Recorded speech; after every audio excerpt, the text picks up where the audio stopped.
Amma ba'. Yang saya kasihi para guru imtiaz dan juga pengajar utama Syahadah Ulia, anak-anak pelajar-pelajar daripada Syahadah Ulia, daripada imtiaz, seterusnya rakan-rakan kami daripada Untuk Malaysia, dan hadirin hadirat yang dirahmati Allah. Firman Allah Ta'ala, a'udzubillahi minasyaitanirrajim. Bismillahirrahmanirrahim. Yu'til hikmata man yasha' wa man yu'tal hikmata faqad utiya khairan katsira wa ma yazzakkaru illa ulul albab. Allah Subhanahu wa Ta'ala kurniakan hikmah kepada siapa yang dikehendaki. Siapa yang Allah kurniakan hikmah, maka sesungguhnya orang tersebut telah dikurniakan kebaikan yang banyak. Dan perkara ini tidaklah mendapat peringatan kecuali orang-orang yang mempunyai mata hati. Anak-anak yang dirahmati Allah, hikmah ini merupakan satu kalimah yang memberi makna seseorang itu mempunyai ilmu dan menggunakan ilmu mengikut setepatnya, mengikut waktunya, dan diadung dengan cara yang terbaik, sehingga akhirnya seseorang itu boleh memandu kehidupan ke arah kebaikan. Hikmah ini adalah mutiara ilham daripada Tuhan yang membawa kepada manusia menjadi benar dalam perjalanan kehidupannya serta mengambil keputusannya. Dan sebesar-besar hikmah itu adalah rasa takut, takwa dan gerung kepada Allah, sebagaimana yang disebut Rasul hikmati makhafatullah. Seterusnya, hikmah ini adalah orang yang mana kita lihat mempunyai kebijaksanaan dalam mengurus kehidupannya, mentadbirnya, dan juga menyelesaikan kemeluk masalah dan memberi satu solusi yang terbaik sehingga menatijahkan apa yang didambakan dan diidam-idamkan. Sudah barang tentu hakim atau ahli hikmah yang utama adalah Rasulullah sallallahu alaihi wasallam. Begitu juga dengan para sahabat, para ulama dan mereka yang mengikut jejak langkah mereka. Jadi anak-anak yang dirahmati Allah, prosesan ilmu yang kita belajar ini yang disebut sebagai ilmun, ain lam mim. Ilmu ini dengan makna tasawwur syai' mutabiqul lil waqi', menggambarkan sesuatu mengikut hakikatnya dan betul apa yang digambarkan. Itulah yang dimaknakan dan yang dimaksudkan dengan ilmu. Ilmu ini sebagaimana yang disebut adalah mesti disekalikan dengan amal. Sebab itu mereka menyebut dalam pujangga, al-ilmu bila amalin kasyajari bila samarin. Ilmu yang tanpa ada amal samalah seperti pohon kayu yang tidak berbuah. Yang ini bala. Dia ada ilmu tapi dia tak beramal. Oleh kerana itu mesti kita kena sekalikan. Bila kita sekalikan, itulah menatijahkan kehidupan yang bahagia, yang tenang, dan kita mempunyai mauqif, kita mempunyai mabda', kita mempunyai prinsip untuk mensekalikan ilmu dengan amal kita. Kerana kalau kita pisahkan ilmu daripada amal, maka kita bertembung dengan dua ayat Al-Quran Al-Karim. Salah satunya, lima taquluna ma la taf'alun. Kenapa kamu kata apa yang kamu tak buat? Kenapa kamu kata sedangkan kamu tak buat? Jadi perkara ini tak berapa kena. Atamuruna nas sabil birri wa tansawna anfusakum wa antum tatluna alkitab afala ta'qilun. Kamu nak perintah manusia supaya buat perkara yang makruf sedangkan kamu lupa diri kamu, sedangkan kamu baca kitab. Apakah kamu tidak berakal? Ini merupakan tempelak yang paling kuat dan padu daripada Al-Quranul Karim. Justru ilmu yang kita tuntut ini adalah ilmu yang sebenarnya itulah yang membawa kepada kebaikan kepada kita. Di sebalik ilmu ini ada satu kalimah yang cukup mahal. Bahasa yang disebut dengan dua bahasa. Sama ada disebut dengan kalimah fiqh atau disebut dengan kalimah faham. Kedua-duanya hampir sama. Di mana kedua-duanya inilah yang kita hendak di sebalik kita ada ilmu. Contoh, sebarang bentuk maklumat yang kita dapat, memang kita menganggap itu ilmu. Tetapi yang lebih besar daripada maklumat yang kita dapat, kefahaman daripada maklumat tersebut, perasaan daripada maklumat tersebut, action daripada maklumat tersebut, tindakan daripada maklumat tersebut. Saya contoh.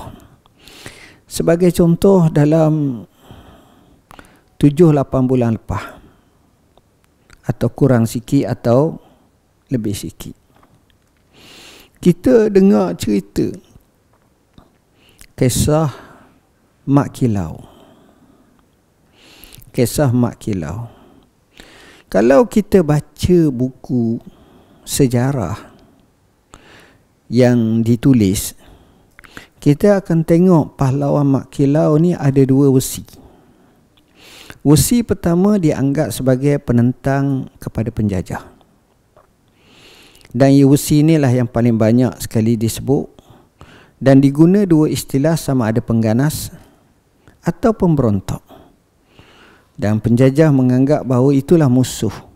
Ditawar, kita boleh tengok sangat. Dan itulah yang dimomokkan kepada kita. Keduanya, kita tengok wesi yang menganggap dia ni pahlawan Melayu. Ini wesi orang-orang tua, ini wesi orang-orang Melayu. Yang mana wesi seperti ini ni disebut tentang kejaguhan Mak Kilau dalam melawan orang Melayu, melawan penjajah Inggeris, benteras dalam masalah penindasan, cukai, kezaliman dan seumpamanya. Maka di situ kita akan rasa bahawa Mak Kilau cukup hebat. Maka ilmu yang kita tahu tu setakat begitu sahaja. Ilmu ataupun sekadar maklumat. Tetapi pada baru-baru ni mereka filmkan Mak Kilau. Kita pun tengok dalam Netflix ke apa ke, siapa tengok Mak Kilau? Ramai tengok dah? Ramai dah. Bila tengok Mak Kilau tu, kalau lelaki ke perempuan ke, dengan tengok pelakon-pelakon, walaupun dia tu bukan Mak Kilau, tapi bila dia berlakon Mak Kilau, kita kata dia Mak Kilau. Kita punya bulu roma kita meremang. Hui, hebat. Sedangkan ilmu tu kita sudah tahu, kita telah baca. Tetapi apabila divisualkan dia, apabila dipertontonkan dia, dan kita tengok pula dengan penghayatan. Sebab itu masa dalam akhbar buat satu ulasan tu, ada kata saya tengok 2 kali, ada saya kata saya repeat tengok, bawa pula keluarga nak tengok Mak Kilau, tengok. Jadi kenapa macam tu?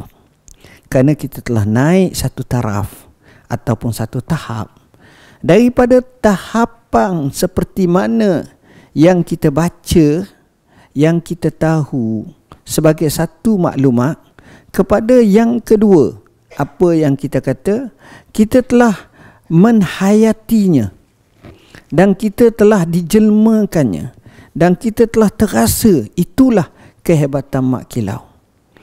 Jadi bila kita telah terasa seperti itu, dia memberi satu pemangkin yang luar biasa. Ia telah memberi kepada kita semangat yang luar biasa.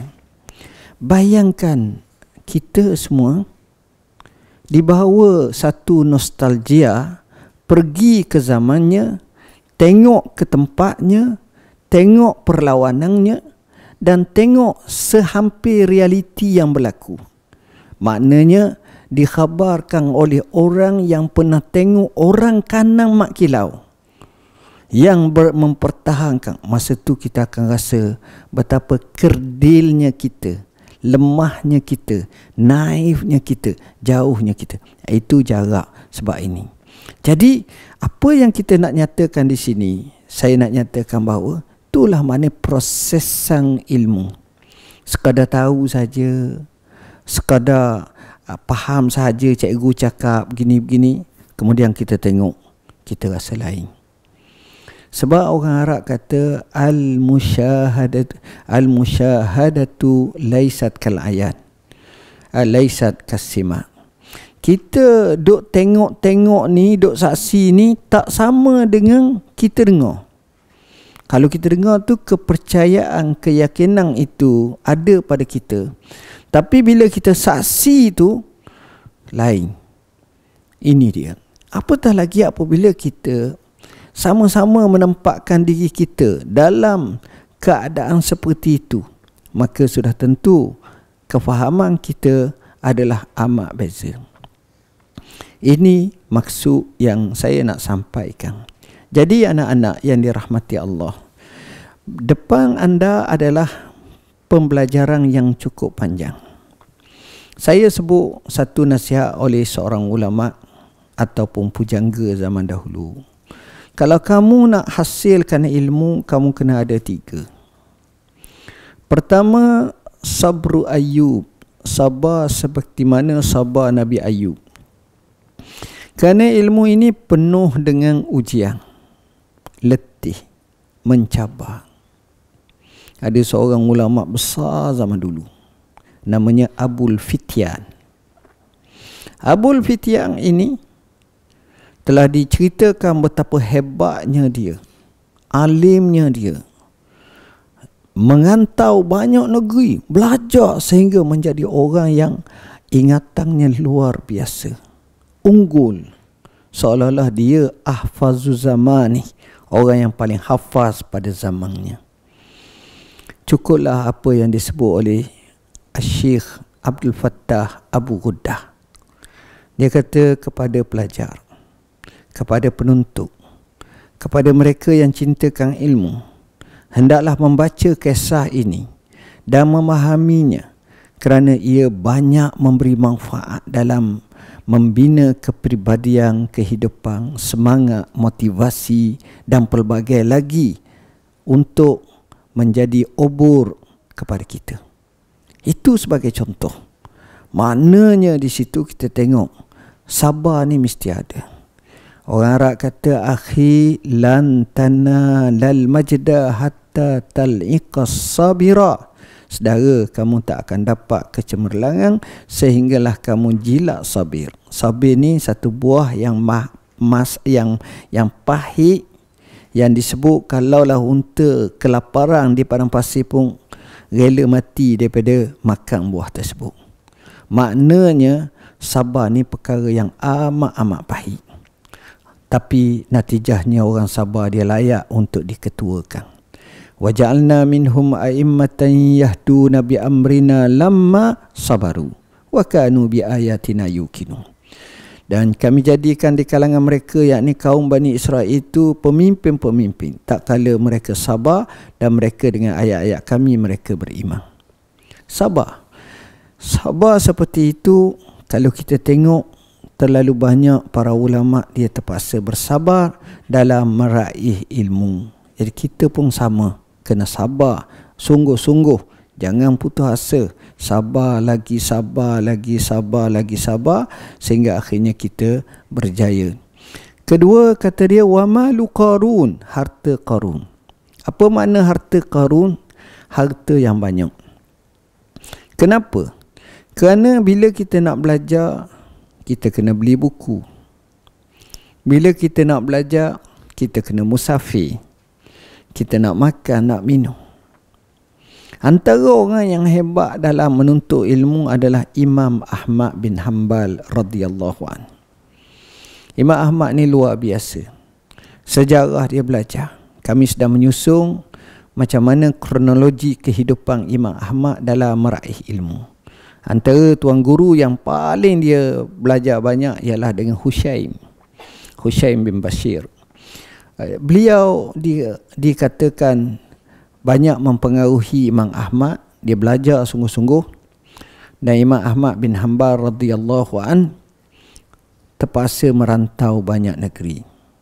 Dia mengantau di Hijaz, di Tihamah, di Yaman. Dia belajar dengan ulama-ulama Iraq, Mosul. Cuma dia tak sempat nak pergi ke Rai kerana nak bertemu dengan seorang ulama, kerana duit tak cukup. Dia rasa sesal, dia rasa sedih kerana duitnya hanya ada 30 dirham sahaja. Sedangkan nak sampai sana, kalau dia kata kalau dia dapat 90 dirham, dia mampu pergi sana. Imam Ahmad bertemu dengan Imam Syafi'i pada tahun 189 Hijrah di kota Mekah. Dan daripada situlah, selepas daripada itu, dia belajar dengan Imam Syafi'i sebahagiannya.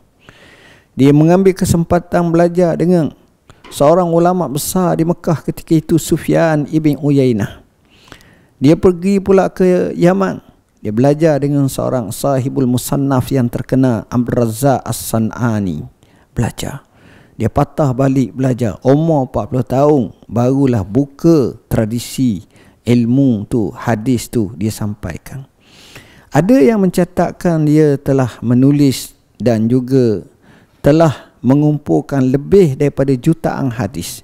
Satu riwayat menyebut 750,000 hadis. Al-Imam Suyuti dalam kitabnya menyebut bahawa Ahmad bin Hanbal telah menulis dalam musnadnya 40,000 hadis, termasuk yang takrar atau berulang sebanyak 10,000 hadis. Tetapi dapatan kami menunjukkan dia menghimpunkan sekitar 27,000 hadis. Dalam erti kata lain, kalau dengan takrar tu maksudnya apa yang disebut waktu 30, waktu 27 tak jauh lah. Apa makna? Maknanya kesungguhan Imam Ahmad bin Hanbal. Yang menyebabkan dia boleh susun musnad ni kerana dibantu oleh dua anaknya. Dua anaknya iaitu Abdullah dan juga Saleh. Dan dibantu oleh anak sepupunya seorang untuk mengendalikan hadis yang telah dikumpulkan. Dia sungguh belajar, tuan-tuan, anak-anak sekalian. Jadi akhirnya mereka cukup hebat. Kedua, kita tengok. Jadi perkara ni merantau pergi begini, sejarah menunjukkan mereka terpaksa gunakan duit yang banyak, dan ini merupakan asam garam ketika mana menuntut ilmu. Dan yang ketiga, wazakau Syafi'i, cerdik macam cerdik Imam Syafi'i. Imam Syafi'i ini cerdik orangnya. Cerdik orangnya, bijak orangnya, ingatannya cukup kuat. Dia telah menghafaz kitab Muwatta ketika usianya 10 tahun. Ada dua riwayat. Riwayat pertama, dia pergi ke Madinah ketika usianya 13 tahun. Tapi saya lebih cenderung kepada pendapat yang kedua yang menyatakan dia pergi ke Madinah ketika usianya 23 tahun. Jadi Imam Syafi'i ni, Allah bagi dia ni pandai dalam bahasa Arab, seni, syair. Jadi bahasa Imam Syafi'i ini terkenal dengan bahasa tinggi bahasa dia. Dia boleh mengapa, contohnya dia menghafaz dalam syair ataupun lurah Bani Huzail. Kata orang lurah yang pure bahasa Arab. Bila dilihat oleh ulama, mereka kata alangkah baiknya orang seperti ini mempelajari ilmu fiqh. Lalu dia belajar dengan gurunya yang juga mufti Mekah ketika itu, Syekh Muslim bin Hajjaj, Muslim bin Khalid Az-Zanji. Dan 15 tahun umurnya sudah diberi izin untuk beri fatwa. Itu hebatnya Imam Syafi'i. Bila mana dia datang bertemu Imam Malik, Imam Malik tanya dia, bila dia hantar surat, Imam Malik tanya, esok saya akan serah kepada murid kanan untuk belajar kitab saya. Imam Syafi'i kata, tuan guru saya telah hafaz semuanya. Hebat. Lalu ditanya, macam mana awak hafal? Dia pun tunjukkan hafazannya, bacaannya, ingatannya.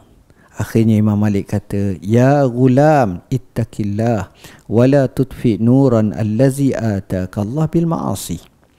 Wahai anakku, takwalah kamu kepada Allah. Jangan kamu padamkan cahaya yang Allah kurniakan kepada kamu dengan melakukan maksiat. Sebab itu maksiat ini pantang bagi penuntut ilmu. Hal ini telah disebut dan dinisbahkan kepada Imam Syafi'i berhubung dengan gurunya Waqi', dan katanya, syakautu ila waqi'in su'a hifzi fa arsyadani bitarkil ma'asi wa akhbarani bi anna al-ilma nurun wa nurullahi la yuhda li'asi. Aku mengadu kepada guruku Waqi' betapa buruknya ingatanku, dan dia tunjuk kepada aku supaya meninggalkan maksiat. Dan dia bagi tahu bahawa maksiat itu, ilmu itu cahaya, dan cahaya tak mungkin akan ditunjuk, diberi kepada orang yang benar-benar melakukan maksiat. Sebab itu ini antara yang dia ajar. Dan bila sebut macam itu menunjukkan kepada kita, kita ni ada peluang. Anak-anak semua adalah pelajar pilihan, hafaz Quran, begitu juga belajar ilmu. Dan anak-anak mungkin satu masa nanti menjadi tokoh-tokoh dalam bidang yang diceburi. Dan ini bukanlah perkara yang jauh, tapi syaratnya macam tadilah. Kita ambil lagi syarat, kita belajar kena masa yang lama, kita belajar dengan berguru, kita belajar dengan penuh keikhlasan. Bila kita belajar dengan macam itu, kita boleh. Walaupun sehebat Imam Syafi'i rahimahullah, dia berjaga malam, dia belajar bersungguh-sungguh. Sebab itu ada dua wasi. Satu kata dia dengan Imam Ahmad, satu kata dia dengan Imam Malik. Dijemput oleh dua orang ni, salah seorang lah, ke rumahnya. Sebab mereka ni selalu cerita, saya rasa Imam Malik, ulama ni, dia cerita, dia akan cerita kepada keluarga dia, kata bagus sungguh Muhammad tu. Muhammad tu gelaran nama kepada Imam Syafi'i. Bagus. Jadi anak perempuan dia pun rasa, kenapalah ayah aku cerita baik sangat. Lalu dia ajak tidur rumah. Imam Syafi'i pun pergi tidur rumah.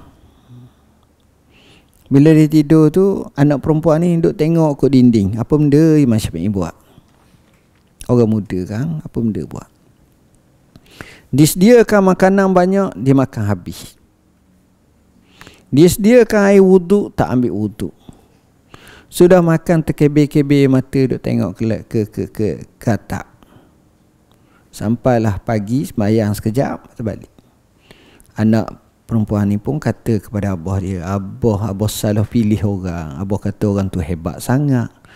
Saya tengok bila kita jamu makan, dia makan habis, tak tinggal langsung, tak ada waruk. Bila suruh buat wuduk, suruh ambil air semayang, air pun tak setuh. Nak kata semayang kuat pun duduk tengok melengguk. Abah silap ni. Lalu abah ni panggil Imam, Tok Guru ni panggil Imam Syafi'i, tanya, kenapa? Nak tanya je lah, bukan marah, nak tanya. Sebab nak selesaikan perasaan anak dia. Kenapa awak makan banyak rumah saya? Jarang orang kata gitu kalau makan banyak. Ya, makan banyak ni, habis. Dia jawab, Tuan Guru, saya tak makan lama, banyak kenyang, berapa tahun dah. Tapi bila saya datang rumah Tok Guru, saya yakin rezeki Tok Guru ni halal 100%. Sebab Tok Guru tak akan ambil daripada rezeki yang haram. Jadi saya siqah pada Tok Guru, ni lah bekalan kepada saya untuk rasa nikmat betul-betul. Saya makan sesungguh-sungguhnya. Gitu. Kedua, kenapa kamu tak ambil air semayang? Air semayang sudah disediakan pada kamu. Katanya, Tuan Guru, saya tak batal air semayang. Jadi air semayang saya ada, nak ambil apa lagi? Ketiga, kenapa kebir-kebir mata, lepas tu tak semayang banyak, semayang ujung je ni. Tuan Guru, masa saya letak belakang saya tu, tengok ke atas tu, teringat kepada nostalgia zaman Nabi. Rasulullah SAW berjalan di kota Madinah ni, di lereng-lereng. Dia tengok seorang budak. Budak ini anak yatim. Jadi Nabi panggil budak ni. Nabi suka bergurau dengan budak ni kerana ayahnya mati syahid. Jadi Nabi menyantuni. Dan budak ni ada seekor burung. Dia duk main burung. Satu hari dia tengok budak ni menangis. Rupa-rupanya burungnya mati. Jadi Nabi pun cakap dengan budak ni, Ya Aba Umair, ma fa'alan Nughair. Wahai Aba Umair, apa terjadi kepada Nughair? Nughair ni nama burung lah, sejenis burung. Daripada kalimah yang Nabi sebut, Ya Aba Umair, ma fa'alan Nughair, aku telah keluarkan lebih daripada 40 masalah hukum fiqh. Ada kata 100 masalah. Maknanya walaupun dia duduk begitu, tapi dia menggerakkan ijtihadatnya dalam menemukan istinbat hukum sampai tahap tu. Tengok cara Imam Syafi'i. Dia jaga malam. Dia bersungguh-sungguh. Dan ini yang disebut oleh ulama, man talabal ula sahural layali. Siapa yang nak kedudukan tinggi, dia hendaklah berjaga malam. Dia mengisi, dia belajar, dia bersungguh-sungguh. Dia tak kena. Ustaz baca semalam, ada beberapa tokoh yang bermuzakarah daripada semayang isyak sampai subuh tak sedar. Sebut hadis, sebut ni, sampailah kepada pagi. Alangkah indahnya hidup mereka. Mereka bermuzakarah sungguh-sungguh. Dan mereka sanggup tinggalkan qiyamul lail semata-mata untuk muzakarah ilmu. Kerana bagi mereka itu adalah amat penting. Ini sunnatul ulama yang menjadi warasatul anbiya. Sejak zaman dulu, macam mana mereka bersungguh. Kita pun sama, kita kena bersungguh. Anak-anak yang dirahmati Allah, belajar bersungguh. Tapi keputusan bukan mesti kena nombor 1. Kita duk kata mesti nombor 1. Tak. Keputusan-keputusan tersebut bukan menjadi kayu ukur untuk kita menjadi terbaik. Sebab untuk jadi terbaik ini ramuannya banyak. Prosesannya banyak. Keadaannya banyak. Dia bukan satu sahaja. Apa maksud? Maksud saya, kalau kita tengok ada orang yang terkenal hebat, tapi bila balik, dia biasa je. Sebab itu dalam hidup ni, dia kena ada semua. Ciri kepimpinan, ciri kesalehan, ciri kemasjidan, ciri ketakwaan, ciri riadah. Dia boleh membentuk. Sebab manusia ni, dia bukan hanya duduk dalam masjid. Dia bukan hanya duduk di padang. Dia bukan hanya duduk di pasar. Tapi dia merangkumi keseluruhan kehidupan. Jadi itulah yang saya nak sampaikan. Ini penting untuk kita watakkan diri kita. Orang kata dia tu Masya Allah, belajar je. Tapi kadang-kadang cara dia interaksi dengan orang, cara dia, orang panggil bermuamalah dengan orang, dia tak tahu, dia kaku. Kadang-kadang dia tak faham perasaan orang. Yang Nabi sebut, ittaqillah haitsuma kunta wa atbi'is sayyi'atal hasanata tamhuha wa khaliqin nasa bi khuluqin hasan. Takwalah kepada Allah di mana kamu berada. Hendaklah kamu iringi daripada kelemahan kesilapan kamu dengan kebaikan, nescaya dia hapuskannya, dan berakhlaklah dengan manusia dengan akhlak yang unggul. Wa khaliqin nasa bi khuluqin hasan. Ini yang kita nak. Ini yang kita dambakan. Ini yang kita mahukan. Ini yang kita nak jelmakan dalam kehidupan kita. Jadinya, apa yang saya nyatakan ni, ini yang kita nak. Kita dengan guru kita baik. Kita dengan kawan-kawan kita yang tak berapa cerdik pun kita baik. Sebab kita tak tahu. Kadang-kadang dia tak cerdik, tapi jauh selepas pada tu dia kaya pada kita. Ada kawan saya seorang. Dia masa sekolah dia tak cerdik, tapi dia jutawan. Masya Allah. Dia menega. Ya kita ni duk ingat okey lah gini-gini, tak belah mana pun. Dia kaya. Ada. Dia kerja rendah je jawatan. Dia berhenti main kapal, berjaya. Ada juga. Dan ini depan mata kita, kita tengok. Sebab itu kita kata rezeki ni bukan masalah cerdik. Walaupun asbab cerdik ni sebahagian, tapi banyak lagi. Kita tengok pemain-pemain bola, kadang-kadang biasa je, tapi gaji besar. Macam orang yang paling bertuah sekali main bola dalam pesta Piala Dunia sekali ni, kemungkinan dia tak juara. Dia pun direservekan sekali-sekala. Ronaldo, CR, pasukan bola kelab Nasser ke apa, beri kontrak 925 juta setahun. Dah nak apa ni? Kurang 75 juta satu B. Bukan B40. B40 tu mana orang miskin. Tengok. Hebat tak? Hebat. Main bola kaki. Ada orang tu pula jenis, umpamanya jenis yang lain pula. Allah bagi ni tak sama. Jadi sebab itu kita kena ada perasaan saling menghormati. Orang ni gini, orang ni gini. Kita tak tahu. Yang pentingnya kau cerdik ke, kau bijak ke, kau kaya ke, kau pakar besar ke, kau biasa ke, nombor satunya nak takwa je. Kerana itulah kemuliaan hakiki di sisi Allah. Boleh jadi orang tu bawah je, gaji tak mana, tapi dia ikhlas, dia takwa, dia soleh, dia selalu berdoa pada Allah, dia lebih mulia lagi. Ini di sisi Allah.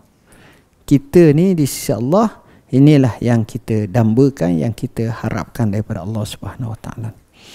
Tuan-tuan dan puan-puan yang dirahmati Allah, anak-anak sekalian, poin yang terakhir yang Ustaz nak sampaikan adalah, dalam kita belajar ni,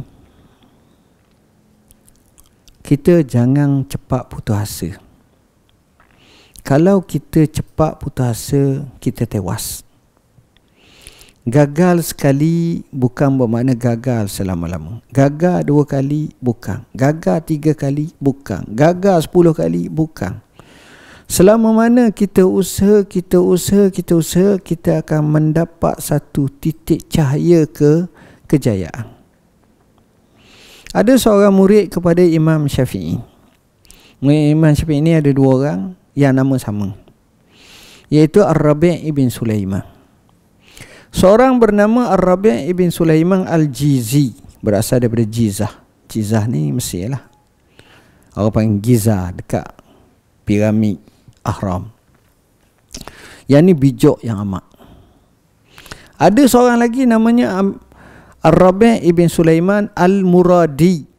Yang ni tak bijak langsung, payah faham. Tapi Imam Syafi'i ni Allah bagi dia punya firasat tajam. Dia tengok kepada budak ni, dia tahu budak ni cerdik, boleh. Akhir dia kata apa? Dia kata, Ar-Rabi', jika sekiranya ilmu ni ibarat seperti gumpalan roti ke apa ke, aku kepal-kepal, aku masuk sumbat dalam mulutmu 1, 2, 3, beri makan gitu. Tapi ilmu ni bukan macam tu. Ilmu ni Allah bagi kefahaman. Sebab itu dalam hadis Muawiyah menyebut, man yuridillahu bihi khairan yufaqihu fiddin. Siapa yang Allah nak bagi ke dia kebaikan yang banyak, Allah faqihkan dia dalam mana. Siapa yang faqih? Allah.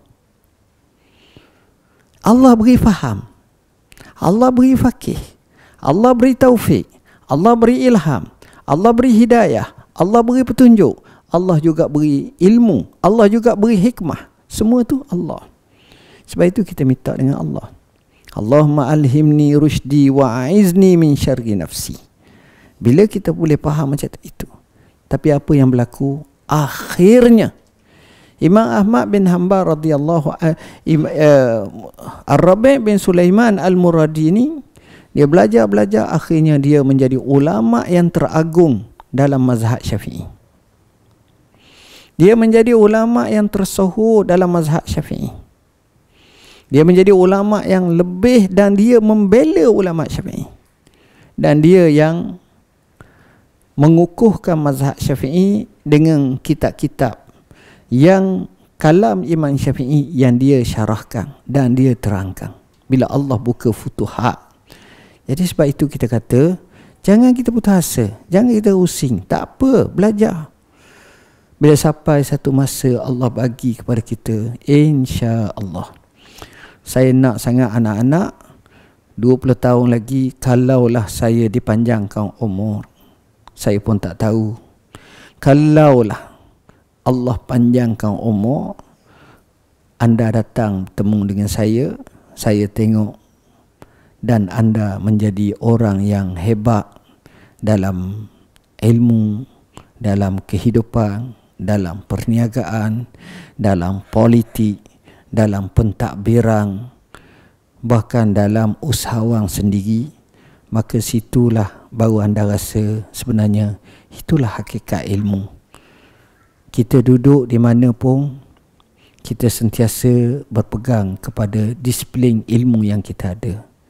Kita takwa, kita semayang, kita ibadat, kita sedekah, kita infak, kita buat baik dengan orang. Semua kali itu kita gabungkan dalam kehidupan kita, maka terserlahlah rasa bahagia dalam hidup kita. Sekadar itulah dengan tajuk Tinta Nasihat untuk penuntut ilmu yang dapat saya sampaikan pada hari ini. Mudah-mudahan Allah Subhanahu Wa Taala beri kepada kita kebaikan, insya-Allah. Jadi marilah sama-sama kita tutup majlis ini, kita doa.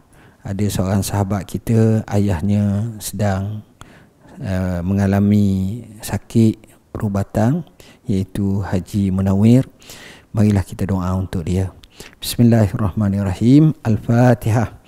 A'udzubillahi minasyaitonirrajim. Bismillahirrahmanirrahim. Alhamdulillahirabbil alamin. Arrahmanirrahim. Maliki yaumiddin. Iyyaka na'budu wa iyyaka nasta'in. Ihdinas siratal mustaqim. Siratal ladzina an'amta 'alaihim ghairil maghdubi 'alaihim waladdallin. Amin. Bismillahirrahmanirrahim. Alhamdulillahirabbil alamin. Wassalatu wassalamu ala asyrafil mursalin. Allahumma anta syafi la shifa illa shifa, shifa la yughadiru saqama. Allahumma shfihi, Allahumma shfihi, Allahumma shfihi, Allahumma shfihi. Asallallahu alazim rabbal arsyil azim an yashfiyahu bi shifain. Allahumma rabbana alayka tawakkalna wa ilayka anabna wa ilaikal masir. Allahumma rabbana atina fid dunya hasanatan wa fil akhirati hasanatan wa qina azabannar. Wa sallallahu ala sayyidina Muhammadin wa ala alihi wa sahbihi wasallam. Walhamdulillahirabbil alamin.